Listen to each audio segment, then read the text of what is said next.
नमस्कार, इतना स्वदेश पे कल की तैयारी में आपका स्वागत है। मैं हूं मनीष मीनूगिरी। अगले आधे घंटे में मैं बताऊंगा कि आज भारतीय बाजारों में क्या हुआ और आपको ये बताऊंगा कि कल भारतीय बाजारों में क्या हो सकता है। लेकिन फटाफट आज के शो में, चूंकि ये शो आपका है तो आप भी शो में हिस्सा ले सकते हैं, अपने सवाल पूछ सकते हैं।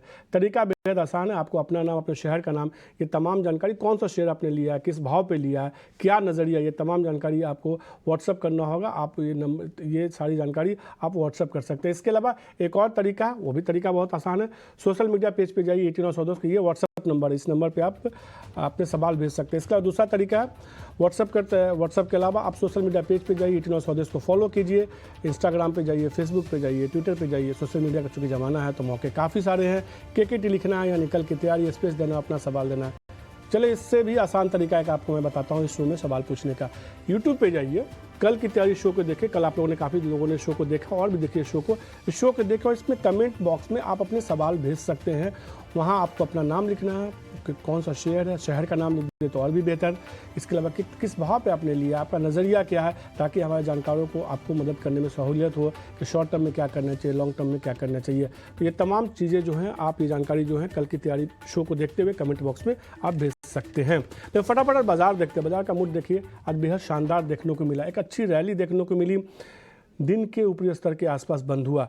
एक बार भी ऐसा नहीं लगा कि बाजार में कहीं से कोई दिक्कत है, कोई दबाव देखने को मिल सकता है। 19,956 का निफ्टी का लो था, 20,104 का हाई था और कहीं ना कहीं 100 हाई के आसपास ही बंद हुए हैं। 20,000 के ऊपर मजबूती के साथ टिके हैं। इंट्राडे में तो 20,100 को भी हमने पार किया। अब बैंक निफ्टी देखिए, बैंक निफ्टी में एक इंटरेस्टिंग चीज़ देखने को मिला। 44,000 के ऊपर खुले, 44,003 का हमने लो बनाया, यानी कि 44,000 के लेवल को होल्ड किया और बंद होते होते 44,500 के ऊपर बंद होने में कामयाब हुए। तमाम स्टॉक्स देखे, सभी सेक्टर में खरीदारी थी। आईटी स्टॉक्स में मजबूती थी। निफ्टी आईटी का इंडेक्स दिखाइए, वहाँ एक अच्छी रैली देखने को मिली और तमाम आईटी स्टॉक्स में खरीदारी थी। स्मॉल कैप देखिए, स्मॉल कैप इंडेक्स वापस से रिकॉर्ड ऊंचाई पर कारोबार कर रहा है। मिड कैप इंडेक्स देखिए, वो रिकॉर्ड ऊंचाई पर ट्रेड कर रहा है। बैंकिंग स्टॉक्स में एक स्टॉक जिसमें बहुत दिनों से इंतजार था कि तेजी देखने को मिले, वहाँ तेजी देखने को मिली, वो एचडीएफसी बैंक था। उसके दम पे हमने देखा कि बैंकिंग स्टॉक्स में एक अच्छी मजबूती देखने को मिली। इसके अलावा एक्सिस बैंक जैसे स्टॉक्स हैं, वहाँ भी मजबूती देखने को मिली। अगर निफ्टी के कुछ गिना स्टॉक्स की बात की जाए तो ऑटो स्टॉक्स में तेजी थी, खासतौर पर hero motor Corp, Mahindra and Mahindra जैसे स्टॉक्स में खरीदारी थी। आईटी में जैसा कि मैंने कहा, विप्रो, एलटीआई, माइंट्री जैसे स्टॉक्स में खरीदारी थी। मूड बहुत अच्छा था। अच्छी बात यह थी कि न केवल दिग्गजों में बल्कि स्मॉल कैप, मिड कैप शेयरों में भी आज वापस से फिर से खरीदारी का रुझान देखने को मिला। लेकिन आज का दिन कहीं ना कहीं कह सकते हैं कि दिग्गज शेयरों के नाम रहा। अब यहाँ से चूंकि सवाल बहुत ज़्यादा हमारे दर्शकों के हैं, फटाफट अंदाज में समझते हैं कि आपके जो सवाल भेजे गए हैं उस पर हमारे जानकार क्या कहते हैं। और हमारे साथ जो दो गेस्ट आज मदद करने के लिए हैं, नितलेश पावस्कर हैं और शर्मिला जोशी हैं। इन दोनों से समझते हैं कि यहाँ से क्या नज़रिया होता है, बाजार पे देखने को मिलता है। शर्मिला, काफ़ी दिनों के बाद, सबसे पहले तो नमस्कार, काफ़ी दिनों के बाद आप शो में आई हैं और जब आई हैं तो बाजार में एकदम शानदार रैली देखने को मिली है। तेजी जारी रहेगी? तो रहा है, बिकॉज जैसे कि हम सभी जानते हैं किस तरह से मार्केट रहे हैं पिछले 1-1.5 महीने। तो आई थिंक पिछले 10-15 दिनों में ही हमने ये इम्प्रूवमेंट देखी है और इम्प्रूवमेंट से ज्यादा मेरे हिसाब से ये देखा है कि जो एफआईज का रुख था वहां पर एक बदलाव आया है। और क्योंकि domestic, I think whether investors हो या म्यूचुअल फंड्स हो, वो कभी भी बड़ी मात्रा में सेलर्स नहीं थे। जो सेलिंग का प्रेशर आ रहा था बहुत एक लंबे समय से, वो एफआईज की तरफ से ही था। तो ये बात तो तय थी कि जब ये अगर कुछ भी पॉजिटिव डेटा पर कहीं ना कहीं थम जाता है तो चीजें सुधरेंगी, और वही हुआ है with the commentary from the Fed, then little improvement in geopolitical situation, उससे जो एक यूएस मार्केट्स में हमने रिकवरी देखी, उसका एक रिफ्लेक्शन हमने यहाँ पर देखा और मुझे लगता है वो कंटिन्यू होगा। I think it looks like वो जो कहते हैं ना, सैंटा क्लॉज रैली और एक अच्छा क्रिसमस का सीजन मुझे लगता है हमें देखने मिलेगा। शर्मिला, आप कह सकते हैं आपके मुंह में घी शक्कर कि सेंटा क्लॉज रैली देखने को मिलेगी, यहाँ से अच्छी तेजी देखने को मिलेगी। लेवल नितलेश फिर कौन से होंगे अहम लेवल? देखो, यहाँ पे अगर हम लोग देखेंगे तो एक गैप एरिया था, वो गैप को आज मार्केट ने फिलअप किया है 20,100 के आसपास। मैं कल कुछ चैनल के ऊपर में एक ही चीज मेंशन कर रहा था कि 19,850 ये लेवल क्रॉस करने के बाद यहाँ से एक रैली देखने को मिल सकती है। तो एक जो गैप था ऊपर का, वो गैप उसने फील किया है। कल अगर मार्केट गैप ओपन होता है और वहां पे खुलते ही बिकवाली आती है। तो एक बार के लिए जो नीचे का लेवल है वो हम लोग कल या फिर फ्राइडे के सेशन में जरूर टेस्ट करेंगे। वो लेवल होगा 19,900 का। 19,900 को टेस्ट करने के बाद फिर हम लोग देखेंगे कि आगे का मार्केट कैसे रिएक्ट करता है, क्योंकि एग्जिट पोल का भी रिजल्ट कल आने वाला है, साथ साथ कल मंथली एक्सपायरी है। तो मेरे हिसाब से आज का जो मूव है वो कल थोड़ा सा डिस्टर्ब कर सकता है। तो अगर ऊपर मार्केट मिलता है तो वहां पे प्रॉफिट बुकिंग की राय होगी। जिनके भी लॉन्ग से उनको ट्रेल करके चलना चाहिए। 20,040, 20,050 ये आपका ट्रेडिंग बेसिस का स्टॉप लॉस होना चाहिए, क्योंकि जो मिल रहा है उसको धीरे धीरे करके आपको क्या करना चाहिए, बुक करना चाहिए। जब तक बाजार 20,040, 20,050 ये लेवल के ऊपर है तब तक आप अपने लॉन्ग्स को कैरी कर सकते हैं। लेकिन कल अगर गैप ओपन होता है तो वहां पे जरूर प्रॉफिट बुकिंग की तरफ ध्यान देना चाहिए। सीधे तौर पर गैप अप अगर मिलता है कल के लिए ट्रेड में तो आप निकल जाइए। कल की तैयारी में यही हम बताने की कोशिश करते हैं। वैसे अगर आपके पास लॉन्ग पोजीशन है तो 20,040, 20,050 के स्टॉप लॉस के साथ आप होल्ड करके चल सकते हैं। यहाँ से मजबूती और देखने को मिल सकती है। अब बिना देरी किए सवाल जवाब के सिलसिला को आगे बढ़ाते हैं। कई सारे दर्शकों के सवाल हैं और यूट्यूब पे काफ़ी संख्या में दर्शकों ने सवाल पूछे। मैं वापस से दर्शकों को कहूँगा कि कल की तैयारी शो को जाकर यूट्यूब पर देखिए, वहाँ भी आप अपने सवाल पूछ सकते हैं कमेंट बॉक्स में। हम वहाँ से सवाल लेंगे और दर्शकों से जानकारों समझने की कोशिश करेंगे कि आपको क्या करना चाहिए। पहला जो सवाल है नमन जी का है चंडीगढ़ से। आरबीएनएल के बारे में जानना चाहते हैं। 200 शेयर के पोर्टफोलियो में है, 198 रुपये के भाव पे वो जानना चाहते हैं कि क्या करें। हमने देखा था कि आरबीएनएल में एक अच्छी रैली देखने को मिली थी, हालांकि पिछले कुछ दिनों से प्रॉफिट बुकिंग देखने को मिली है। शर्मिला, क्या राय होगी आरबीएनएल को लेकर? ये उन स्टॉक्स में से है जिन्होंने बहुत बेहतरीन रिटर्न दिया है। अगर आप एक 2 या 3 साल के पर्सपेक्टिव से देखें तो कहने की बात यही है कि थोड़े वैल्यूएशन स्ट्रेच लग रहे हैं। ऐसा नहीं है कुछ भी दिक्कत की कोई बात नहीं है, लेकिन शायद अब यहाँ से जितने आपको रिटर्न्स पिछले 1-2 साल में मिले उतने शायद नहीं मिले। तो थोड़ा आप बने रहिए, लेकिन न्यूज़ फ्लो और बाकी सब चीज़ों पर ध्यान रखें। ये तौर पे ये राय आते हुए नमन जी आपके लिए कि आप शेयर में बने रहिए। जितनी तेज़ी से देखने को मिली है तेज़ी उतनी तेज़ी हो सकती है नहीं देखने को मिले, लेकिन कंपनी में कोई दिक्कत नहीं है। लॉन्ग टर्म में आपको बेहतर मुनाफा देखने को मिल सकता है। जो अगला सवाल है जिस पे हमारे दर्शक ने पूछा, वो ये जानना चाहते हैं कि आरबीएल पे हमने पूछा, अदानी ग्रीन पे जानना चाहते हैं। इस पर क्या राय होगी अदानी ग्रीन पे, नितलेश? देखो, अदानी ग्रीन में 1,000 रुपए के लेवल ऊपर तो सस्टेन हुआ है, लेकिन कल का जो हाई है वो निकालना काफी जरूरी है। मैंने कल भी कुछ परसों भी कुछ एक चीजें मेंशन की थी अदानी ग्रुप के ऊपर कि ये जो कल का जो हाई है वो निकलना जरूर चाहिए। लेकिन अभी के लिए आपके पास पोजीशंस होगा तो 1,000 रुपए आपका स्ट्रिक्टली स्टॉप लॉस होना चाहिए। 1,000 के नीचे अगर ये जाता है तो एक बार के लिए पोजीशंस को एग्जिट करें। लेकिन जब तक ये 1,000 के ऊपर ट्रेड कर रहा है तब तक आप अपनी पोजीशंस को लॉन्ग करके चल सकते हैं। ऊपर में अगर हम लोग देखेंगे तो 1120 एक इंपॉर्टेंट लेवल है। 1120 को निकालता है तो फिर ये स्टॉक में थोड़ा सा स्ट्रेंथ देखने को मिलेगा। फिर स्टॉक ये धीरे धीरे करके अपने लेवल्स 1300, 1350 ये लेवल्स तक भी चल सकता है। अभी के लिए मार्केट में अगर हम लोग देखेंगे तो मार्केट एक अलग वे में चलेगा और अदानी ग्रुप अलग वे में चलेंगे। लेवल्स अगर ब्रेक डाउन होते हैं तो ही इसमें एक गिरावट देखने को मिलेगी। भले ही बाजार गिरे लेकिन ये स्टॉक इतने जल्दी रिएक्शन नहीं देंगे। जब तक 1,000 का लेवल अडानी ग्रीन में मेंटेन है, उसके साथ अडानी पोर्ट में 800 का लेवल मेंटेन है, तब तक आप उसमें लॉन्ग साइड की पोजीशंस बना सकते हैं। पे ये राय आते हुए अगला जो सवाल है आनंद साका जी का है। जियो फाइनेंशियल पर उन्होंने सवाल पूछा, 60 शेयर के पोर्टफोलियो में 226 रुपये के भाव पे है। शर्मिला, इस साल की एक अच्छी लिस्टिंग, क्या राय होगी जियो फाइनेंशियल को लेकर?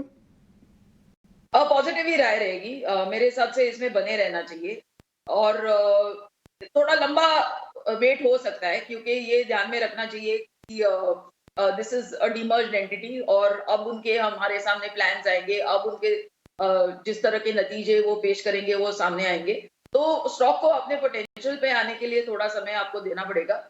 लेकिन ओवरऑल स्पेस अच्छी लगती है और इनका जो पेडिग्री है, it comes from Reliance group, तो वो भी एक अच्छी बात है। तो इन सब चीजों को देखकर मुझे लगता है कि आप इसमें बने रह सकते हैं।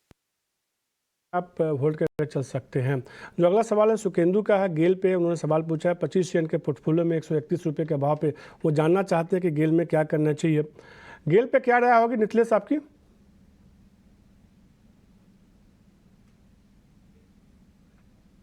नितलेश?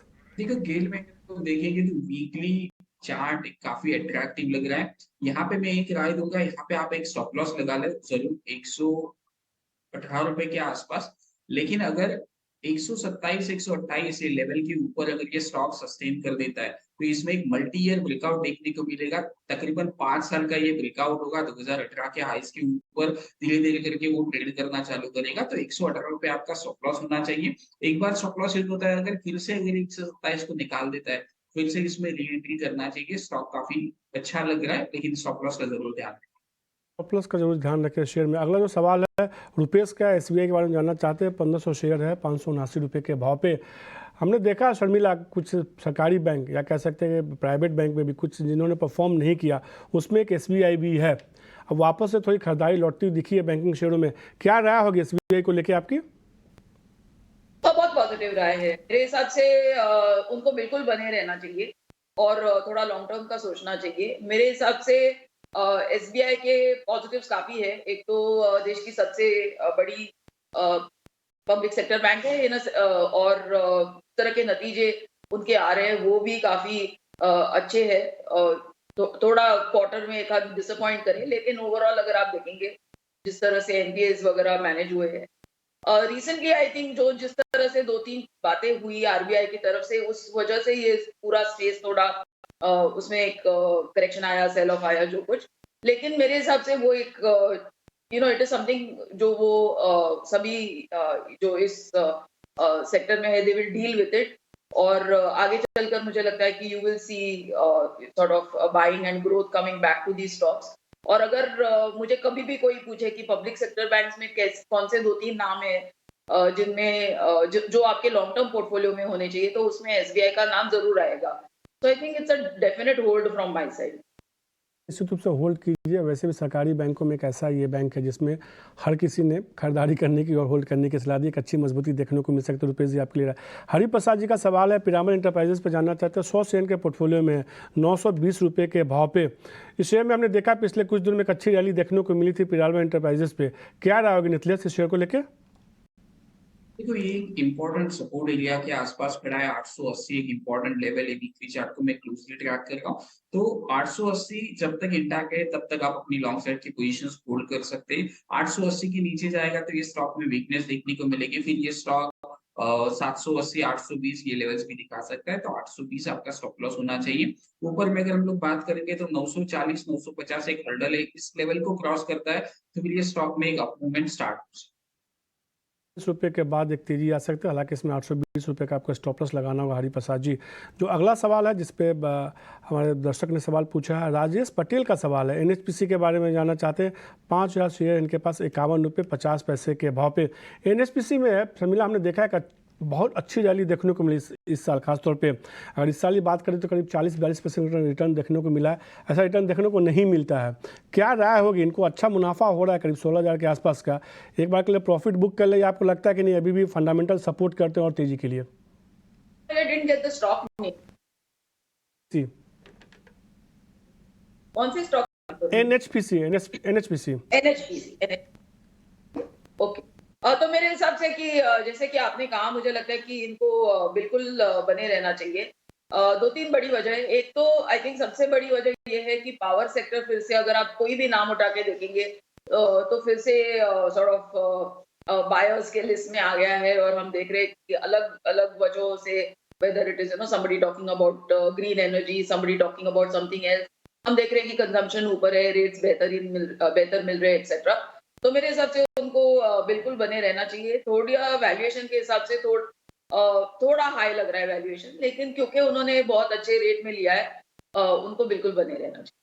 तो राजेश जी, आप शेयर में बने रहिए। थोड़ा वैल्यूएशन महंगा लग रहा है, फिर भी आप रख सकते हैं। अब निकले थोड़ा समय की कमी है, लेकिन कॉलर्स बहुत ज़्यादा सवाल है, तो फटाफट कुछ शेयरों पे जवाब दीजिएगा। लक्ष्मी नारायण जी का सवाल है गुजरात से। बीएचएल के बारे में जानना चाहते हैं। 47 शेयर 129 रुपये के भाव पे है। इस शेयर में हमने पिछले 10 दिनों में देखे क्या शानदार रैली देखने को मिली है। 3 दिनों में तो जोरदार तेजी 140 से 165 के आसपास ट्रेड कर रहा है। क्या राय होगी बीएचएल पे आपकी? देखो, होल्ड करने की राय होगी जब तक ये स्टॉक 158 ये लेवल के नीचे नहीं जाता है, तब तक पोजीशंस को लॉन्ग करके रखें, क्योंकि यहाँ पे अगर हम लोग देखेंगे तो 2015 के बाद ये स्टॉक 150 के ऊपर ट्रेड करना चालू करा है, तो 158 रुपीज आपका स्टॉप लॉस होना चाहिए। लॉन्ग टर्म में अगर ये स्टॉक में गिरावट आती है 130 125 के आसपास, तो लेना चाहिए 115 का स्टॉप लॉस। और खरीदारी करके चल सकते हैं। हालांकि लक्ष्मी नारायण जी आपके लिए कि 128 के आसपास स्टॉपर्स लगाइए, हालांकि इन्होंने 129 के आसपास खरीद भाव किया है। आप स्टॉप लॉस चाहें तो अपने हिसाब से रिवाइज भी कर सकते हैं, जिससे कि आपका प्रॉफिट जो है कम से कम वो कैप हो जाए। रेशमा गुप्ता का सवाल है IRFC पे 510 शेयर इनके पास है 33 रुपये के भाव पे।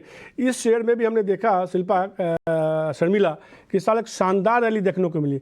30 रुपये का शेयर जो है 90 रुपये तक पहुंचा, अब 75 के आसपास आ रहा है। क्या राय होगी शेयर को लेकर? और न्यूट्रल है मेरे हिसाब से, बने रहना चाहिए। वंस अगेन आई थिंक कि जिस तरह के रेट पे उन्होंने लिया है, उस वजह से मुझे लगता है उनको बने रहना चाहिए। लेकिन शायद यहाँ से अपसाइड थोड़ी लिमिटेड हो, तो फ्रॉम दैट पर्सपेक्टिव अगर वो प्रॉफिट बुक करना चाहती है तो कर सकते हैं। लेकिन स्टॉक ठीक ठाक है, ऐसी कोई उनको जल्दी नहीं होगी तो बने रह सकते। बने रह सकते रेशमा जी इस शेयर पे। एक सवाल और है शर्मिला, कोल इंडिया को लेकर आशीष गुप्ता जी ने सवाल पूछा है रायपुर पे। जानबूझ से मैंने आपसे ये सवाल पूछ रहा हूँ। 160 शेयर के पास है 235 रुपये के भाव पे। जिस तरह की रैली इस शेयर ने बीते 1.5-2 महीने में दिखाई है, 200 से लेकर भाव 341 के आसपास आ गया। हमने देखा नहीं था कभी कोल इंडिया में इस तरह की रैली देखने को मिलती है, पर अब तो ज़बरदस्त रैली देखने को मिली। कई सारे ट्रिगर्स हैं। क्या फंडामेंटल इस भाव को सपोर्ट करते हैं? उनको होल्ड करना चाहिए या प्रॉफिट बुक करना चाहिए? एक तो रिटेल के लिए हमेशा ये ध्यान में रखना चाहिए कि इस स्टॉक का डिविडेंड यील्ड बहुत बेहतर रहता है, तो उनको बिल्कुल बने रहना चाहिए। और दूसरी चीज, अगर उनके जो प्रोडक्शन टारगेट है वगैरह, उनको अगर आप देखेंगे पिछले साल के, तो they seem to be well on track to meet them, और चीजें काफी अच्छी तरह से चल रही है। तो मेरे हिसाब से 380 390 इस तरह के टारगेट आप ध्यान में रख सकते हैं, तो मेरे हिसाब से बिल्कुल बने रहना चाहिए। जी, आपने बहुत अच्छे भाव पे खरीदा और लगातार आपने होल्ड किया, अभी भी होल्ड करके चल सकते हैं। 380 390 तक का लेवल देखने को मिल सकता है। हमने फटाफट अंदाज में तमाम शेयरों पे चर्चा की है। कुछ शेयर सवाल जो छूट भी गए हैं, अगर समय बचता तो आगे भी चर्चा करेंगे। अगर आज नहीं बचेगा तो कल चर्चा करेंगे, लेकिन उससे पहले देखते हैं आज के VIP stocks.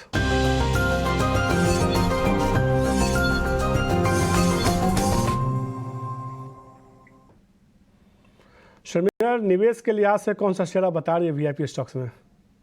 I am recommending Aether Industries. ये स्टॉक में थोड़ा करेक्शन आया है पिछले 1 महीने से, और वजह 2-3 रही है। एक तो आज एक कुछ आग की खबर थी सूरत में, और उस वजह से आज स्टॉक काफी नीचे था, और थोड़ा डिमांड में भी थोड़ी दिक्कतें आई है given data coming from China. लेकिन मेरे हिसाब से दोनों शॉर्ट टर्म चीजें हैं। जिस तरह के उनके प्रोडक्ट्स है, जिस तरह के उनके करार है, इन सब चीजों को देखकर मुझे लगता है कि ये स्टॉक बिल्कुल लिया जा सकता है, and my target would be 1150। तो एथा इंडस्ट्रीज में खरीदारी करने के सलाह 1150 रुपये का लक्ष्य होगा। अगर इसके लंबी अवधि का नजरिया क्या है, मैं 12 महीने मान के चलूँ इसको? बिल्कुल 12 से 18 महीने। तो 12 से 18 महीने इसमें लिख दीजिए। 12 से 18 महीने के हिसाब से आप इसको खरीद के चल सकते हैं। इसके अलावा शर्मिला कोई और शेयर भी है क्या? एक्चुअली ऐसे देखा जाए तो क्वाइट अ फ्यू। मुझे लगता है कि अगर आप मुझे मिड कैप में पूछे तो आदित्य बिरला कैपिटल मुझे काफी पसंद है। वंस अगेन यहाँ पर नतीजे बहुत अच्छे थे, और they seem well on track to almost meet their targets which they set for the year. तो एक मैनेजमेंट चेंज भी यहाँ हुआ है, तो मेरे हिसाब से ये एक स्टॉक है जो लोग एक लॉन्ग टर्म के हिसाब से सोच सकते हैं। My target would be 200। 12 month इसके लिए भी कर दूं, 12 महीने के लिए? तो आदित्य बिरला कैपिटल को भी लिख दीजिए। 12 महीने के लिहाज से 200 रुपये के लक्ष्य के साथ खरीदारी करके चल सकते हैं। चूंकि शर्मिला आप काफ़ी दिनों के बाद आई है, इसलिए मैंने कहा कि नहीं 2 शेयर आपसे जरूर लेने चाहिए, इसलिए मैंने 2 शेयर आपसे पूछे। नितलेश, आपकी तरफ से कौन से शेयर होंगे? देखो, मैं यूपीएल के साथ जाना पसंद करेगा। यूपीएल में अगर हम लोग देखेंगे तो 550 560 यहाँ पे थोड़ा सा बेस फॉर्मेशन का एरिया बन रहा है, तो 560 के आसपास हमें लेना चाहिए। 530 रुपए के आसपास हम लोग स्ट्रिक्टली स्टॉप लॉस रखेंगे, 535 के आसपास।